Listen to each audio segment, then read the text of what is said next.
Swayam Prabha. Digital India. Educated India.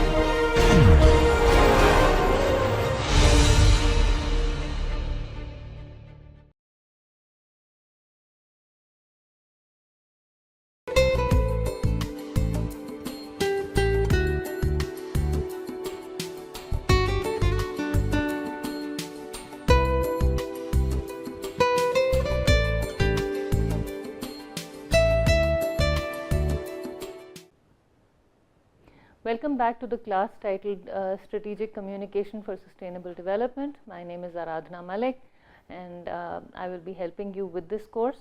And we've had 2 classes till now. We've had 2 sessions. The first session focused on the introductory concepts, and the second session focused on the participatory models for sustainable development.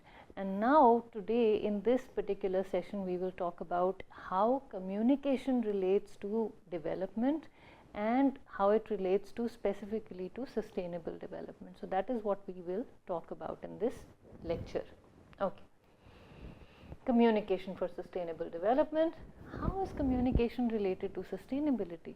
Now, we were talking about resources, we were talking about what the community has, we were talking about how the community shapes itself, we were talking about how the community realizes what it wants.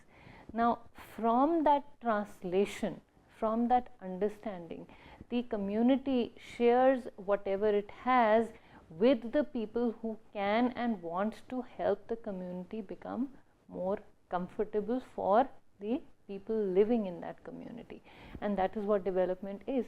So we take this and we say, okay, how, you know, the communication is the process that forms the bridge between this awareness and implementation of that awareness. I understand what the community has.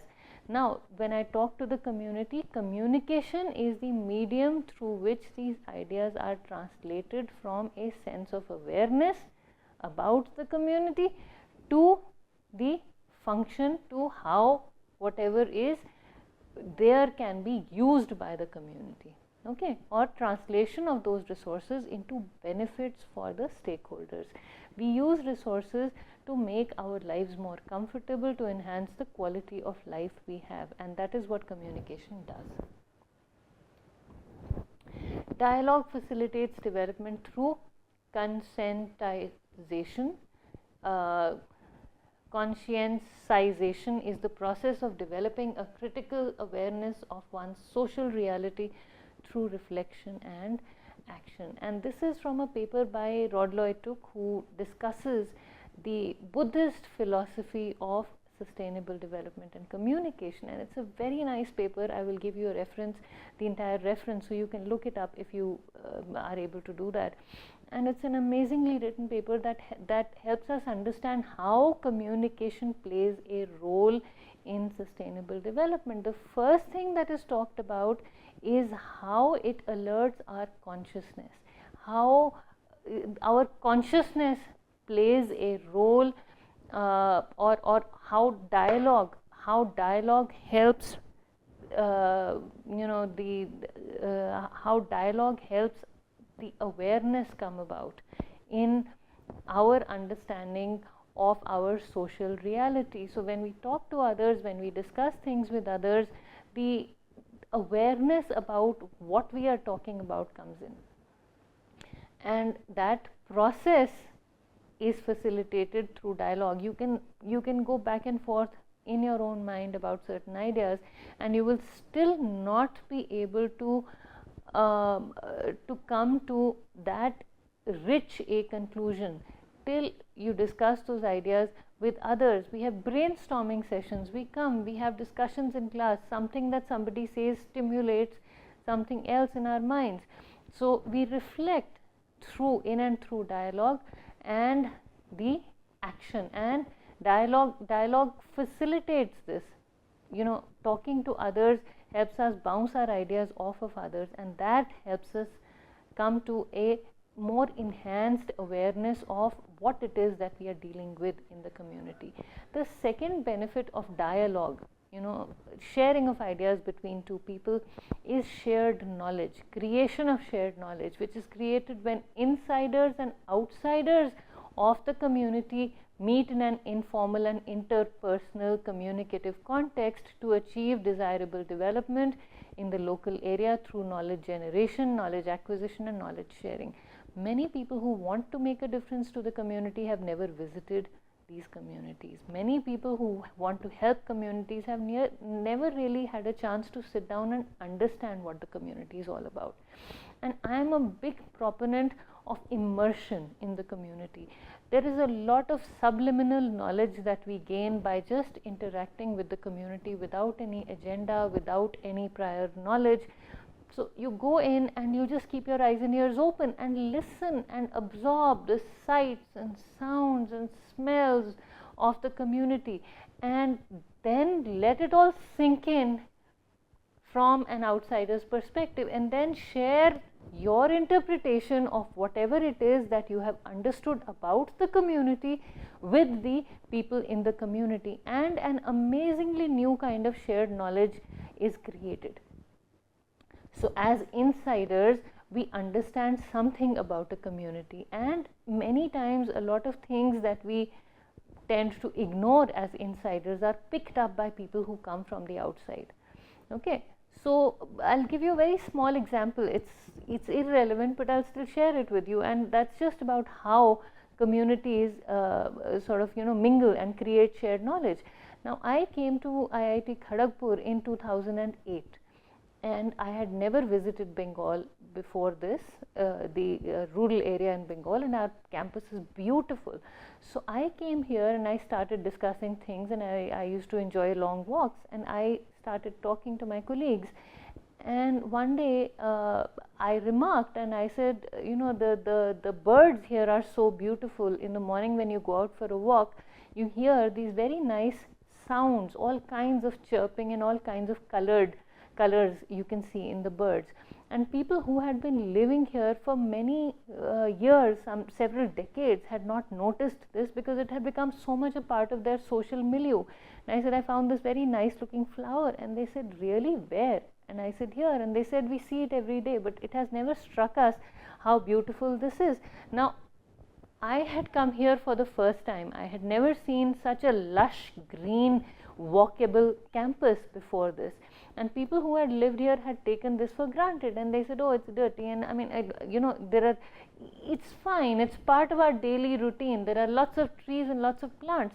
But from the insider's perspective, what was being taken as for granted was something brand new to me, because I had seen all kinds of, colleges for me were concrete jungles. So this kind of greenery and heavy emphasis on nature and maintaining the greenery was new to me.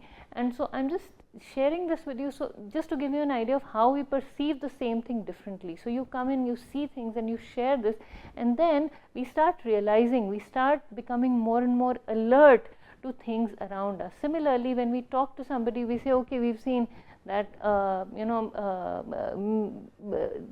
and so person, or I mean the social fabric, we gain a new understanding of the social fabric as outsiders, and then we share our ideas with the community, and a new type of knowledge is created, and that can only happen through dialogue. I may be thinking something, somebody else may be thinking something, but till we share those ideas, we cannot come to a mutual understanding about what it is that we are talking about. The third thing here is empowerment. Dialogue facilitates empowerment. Empowerment is the psychic energy required for human development and change. I feel that I am in control of my environment. I feel that my environment, I can change my environment. I can make a contribution to my environment, and that is empowerment. So when I talk about empowerment, it is what I feel, how much control I feel I am in of my environment, of what I am, of where I fit in, of where I belong. And so that comes through dialogue. When we talk about people, we realize how we fit in. I may have a perception about how I fit in, and then I talk to my peers, and then I realize maybe I'm able to make so much of a difference to my community that I did not think myself capable of, or that I did not think that I was allowed to make. And that is something that we can only learn, you know, through or that is something that we become aware of in and through dialogue. Then this Rodloy also talks about liberation that is that comes about as a result of dialogue. And so when we talk about making a change in the environment, we also talk about engaging in dialogue with an aim to create a solid sense of self, an active concern for oneself in relation to others, so as to achieve meaningful human relationships. One is empowerment, I am able to do this. Two is my own unique self. I talk to people and I discover how I am unique, what all I can do. And then when we feel that, you know, the freedom that comes with talking to people, we realize what our capacities are, the limits or the lack of limits that exists when we talk to people. And we say, you know, we feel hesitant in trying out new things, but when we talk to people, we realize that when we get together as a community, there is so much that we can achieve together. So the freedom this brings is immense. And the last thing that is discussed in this paper is self-reliance, which is something that we talked about earlier also, and that is involvement of people putting forward their views in an attempt to identify the needs of the community and have their voices translated into community agendas. So we are talking about you know, the community realizing what it can do, and when people talk to each other, they realize that many of them have similar goals for the community. So we identify the needs of the community, and we also realize that we are not alone in our attempts to do something for the community. So that is self-reliance. As a team, we can achieve so much, and within the community itself, we have so much of power, so many resources, so much of ability to do things, that many times the outsider just becomes a facilitator, and that is really what is required. The community needs to be empowered, and all this happens only through dialogue. So that is how communication is related to sustainable development. We spark off, we stimulate this discussion about what the community can do. We stimulate this discussion about what the community is all about, and in and through this discussion, in and through this going back and forth of ideas, we discover how much we have and how much we can do. And instead of sitting and cribbing and saying, I don't have this and I don't have that and my community is so bad and so this and so that, we realize the kind of resources we have, especially when an outsider comes. The outsiders, maybe the only goal the outsider has to understand what the community is all about, and because the outsider is not living the life of the community, the outsider sees the community from a very different perspective. So a balanced view of the resources and limitations comes to the fore as far as the outsider is concerned. And when the outsider engages in a dialogue with the insiders, that is when this difference in opinions is revealed, and that is when the process of empowerment and self-reliance and liberation and creation of shared knowledge and conscientization occurs. It's a difficult word, and I'm also learning how to pronounce it, so maybe you can practice it in the class. But it's an amazing paper, and I will share the details of the paper with you, and if you can find it, I think it would make for a very good read and understanding. Okay, sustainability communication. This includes communication about the environment, risk, and science. That is the resources, contingencies, and technology that can be used to deal with the contingencies to preserve resources and make them last as long as possible. Again, we have to be realistic. Nothing can go on forever. There's a paper, very nice paper called Is Sustainability Really Sustainable? So I will share that with you. Maybe you can have a discussion in your class about that. Amazingly written paper, you know, on what is it that we are talking about? How long do we want this balance to continue? Nothing can last forever. But anyway, now when we talk about sustainability communication, there is another view that discusses the ways in which communication and sustainability have been talked about in the literature, and that is the three perspectives of how communication relates to sustainability, or how communication and sustainability have been studied together. So the three ways are: one, body of literature has studied or talks about communication for sustainability. So one aspect is talking about sustainability, coming to an understanding, a shared understanding of what it is that sustainability means. So it has the main objective of facilitating societal transformation towards the normative goals of sustainable development. That is communication for sustainability. Communication about sustainability focuses on sharing concepts and frames in the context of sustainable development. So it talks about how the different contexts are discussed as far as sustainable development is concerned, and communication of sustainability refers to the transference of information from a sender to a receiver in order to bring a certain motivation across. Let's discuss these things in detail.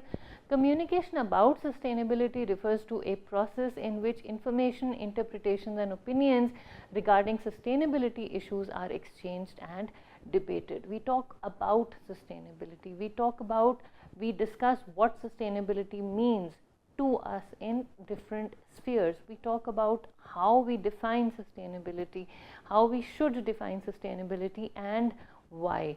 And the function of this type of communication is deliberation, production of intersubjective or shared concepts and frames. So understanding what sustainability is and defining sustainability and understanding how different areas or how sustainability is understood in different contexts and from different frames of reference. And the effectiveness of this type of communication is assessed by the amount of attention the issue receives from the media. And how, when we talk about sustainability, who listens to us, who decides to act on it, who decides to do something about it. That is how the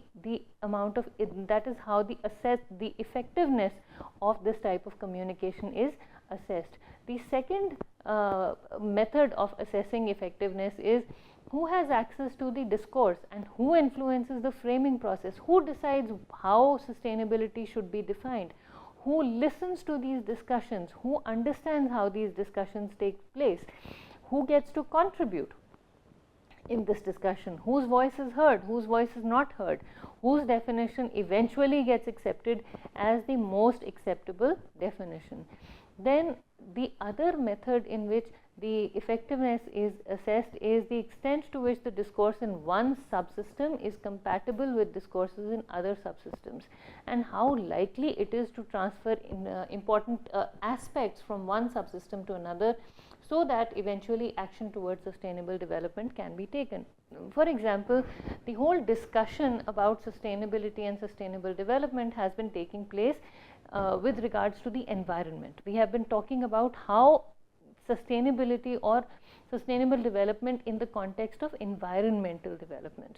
But when we talk about the effectiveness of sustainable development, we are essentially discussing how the environmental issues are related to the economic issues, and how maybe science can contribute, and how the social scientists are talking about it, and how the concerns raised by this discourse in environmental sciences are accepted or dealt with by the social scientists. What is the impact on the people living in those environments? So we talk about planting trees. Do people really understand the need to plant trees? Why do they want to plant trees? What will they do with planting trees, etc.? And how do they react to what is being told to them? And I will share an example of how this discourse has influenced the way things are done in a state called Himachal Pradesh. And I have seen this on the roadside, that any time a tree is going to be cut, and again, I don't know if this is an impact or this is an effect of the discussions about sustainability, but there is definitely a heightened concern about cutting trees.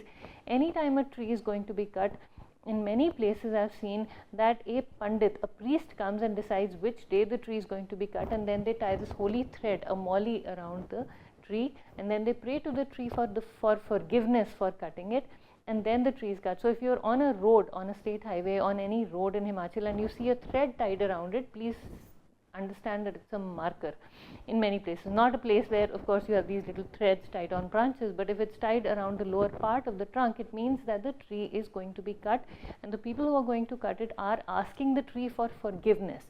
So, the community has accepted it. Now, I don't know whether the discourse on sustainability influenced this practice, or whether this practice was part of the discourse on environmental sustainability.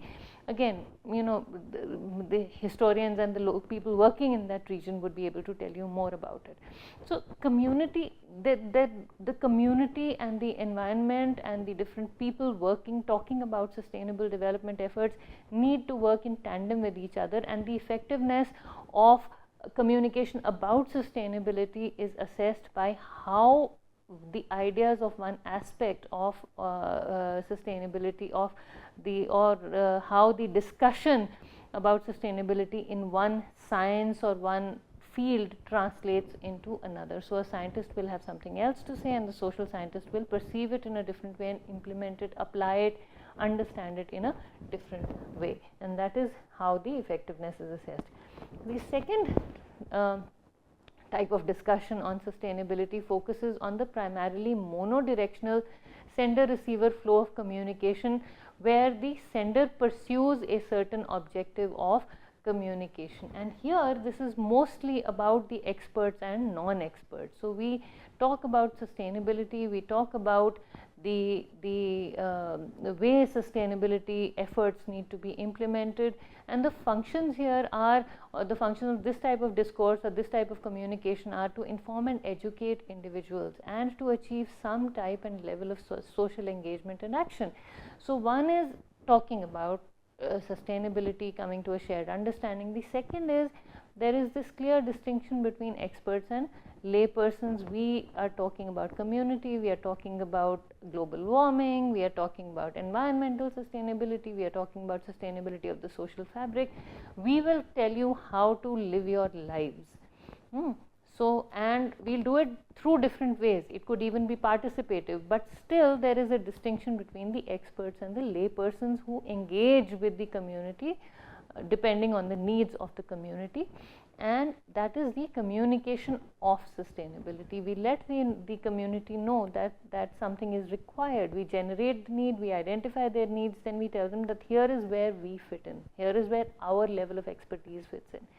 The effectiveness of this type of communication is assessed by finding out whether the recipients have been reached, whether the people have actually understood the message, whether they have heard the message. So, if we transmit something over mass media, we put something on television, we say we need to plant trees, we need to minimize the wastage of water, we need to minimize the use of electricity as far as possible, we need to look for alternative forms of energy. Who is listening to us? Are the people who are actually going to implement these ideas really listening to us? Are they understanding the message? Have they perhaps changed their values and beliefs? So, when we talk about using renewable sources of energy, many times we talk about solar energy. Solar energy is not renewable. It is just a seemingly unlimited source of energy, or a seemingly or it is a heavily underutilized source of energy, but it's not renewable. The sun has a life, however many millions or billions of years. So, we say, okay, let's harness solar energy. Are people really understanding it? How many people have understood it? How many people are willing to install solar panels on their rooftops in order to use solar energy for heating water in their houses, for generating electricity? How many people are willing to understand that this can be used for different things? And how do we enhance the effectiveness of that? For example, to improve or to increase or to show people how solar energy could be harnessed into heating water. I don't know if this was done, but one thing that could be done would be to just put a pot of water outside and say that if you put it out in the sun, it gets heated. So, that is what these panels do. They just take the heat energy and then they heat the water that is there in the tank, and that is then sent to the house. So, I mean, just showing people how this takes place, that even if you put a pot of water out in the sun for some time, the water does get heated. You put your food out, the food gets heated. So, solar cookers and all. So, you say if you put this added device, it gets heated faster, the energy is concentrated. So, there is some kind of scaffolding with what people know. And then when people start accepting this, then you sort of move on to a different type of technology. So, that is a way of reaching out to people by talking, by discussing things like an expert who's still connected to the community that they are talking about. Okay. The third aspect is communication for sustainability. This really focuses on knowledge generation, social learning, collaboratively developing solutions for sustainability problems, etc. So, the function of this type of communication is to facilitate social transformation towards the normative goals of social development. And this is about sending out messages over a period of time, sending out messages in such a way that the community not only listens to us, the community starts internalizing what is being given to it. So, the first was communication about sustainability. We discuss what sustainability means. Then we talk about communication of sustainability. I am the expert and you are the layperson, and if you believe me, then you will stand to benefit from whatever it is that I am telling you. And when we talk about communication for sustainability, we talk about empowerment, we talk about generation of new knowledge, creation of knowledge, and then stimulation within the community to generate new kinds of knowledge, collaboratively developing solutions, coming up with new ideas from whatever resources they have, and then moving on to doing things on their own. And that is where sustainability really starts. Okay. So, how do we move from communicating about sustainability to communicating for sustainability is what we will be discussing in this whole series of lectures. Okay. And that is where we will stop today, and in the next session we will discuss some approaches of sustainable communication. So, thank you very much for listening.